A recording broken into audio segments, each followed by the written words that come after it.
Hello besties, welcome back to Down for Glam. My name is Gigi and today I thought we would spend a couple minutes and remove a nail or two using my new Airsee drill. I think that's how you say it. That's the word that comes to mind when I look at that, Airsee. So I hope I'm saying that correctly. You're seeing it upside down, clearly. I've also got my McCart bits here.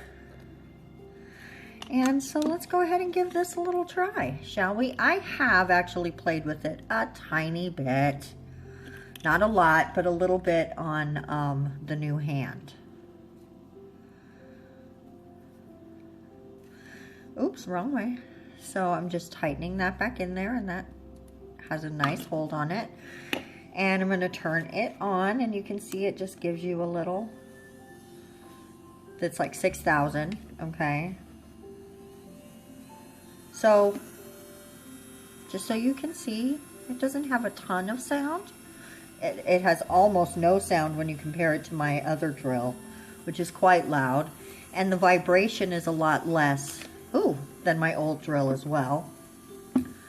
Okay, let's just go in and see what we can do.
Wow, guys, that was really fast. Now, there's still a lot of cleanup that needs to happen, but look at all this dust. Look at all that. So there's definitely going to be me having to do a little learning with this, because I did make a couple of mistakes, and there was a couple places where I felt a little heat, but nothing major. I think that I absolutely love this drill. So I'm gonna keep this video very short. The last two videos were so long. We're going to go ahead and just leave it at the removal. And in the next video, we will do something cool to my nails. Okay? Thank you guys so much for watching, and leave me a comment in the comment section below and let me know, have you used this drill? Do you like it? What's your favorite kind of drill? And we will see you in the next video. Bye-bye.